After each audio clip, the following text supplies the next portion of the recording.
Here's the squash and zucchini with some onion, salt and pepper, cooking down, and bell pepper in there also. Here's the halibut fish steaming in the aluminum foil. I'm rushing to get to work, so I didn't show the prep work for it. Here's the stuff that I put also on the fish.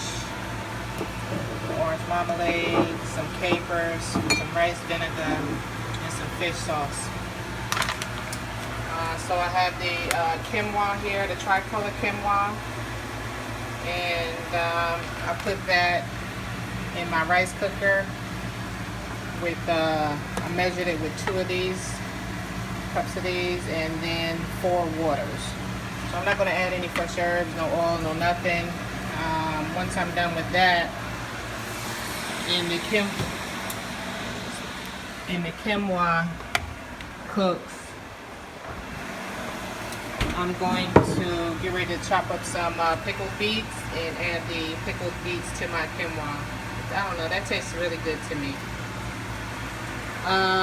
So this is what I don't like to do, is rush before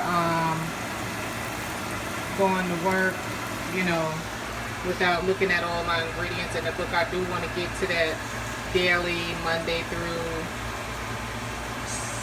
Saturday through Sunday meal prep deals and get into the 5 different angiogenesis that you want to put in your body every day. But it takes a while. It's a whole lot to learn and stuff like that.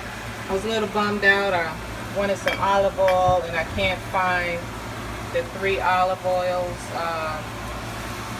that he recommend. You know, that one there I think is organic, but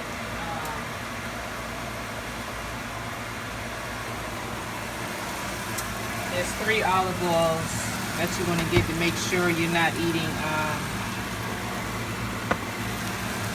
fake olive oil.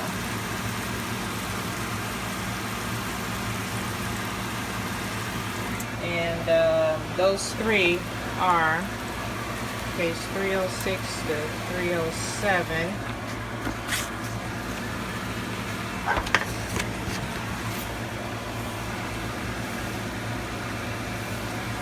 Okay, so he says right here, but not all olive oils have the same levels of bioactives, and he looked for the oils that made from one of the 3 mono varieties that are high in polyphenols.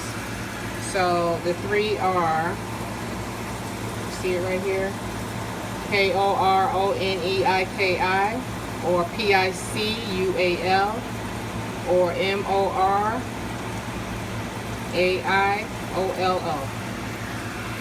So that's just a tip when you're buying your olive oils. Okay.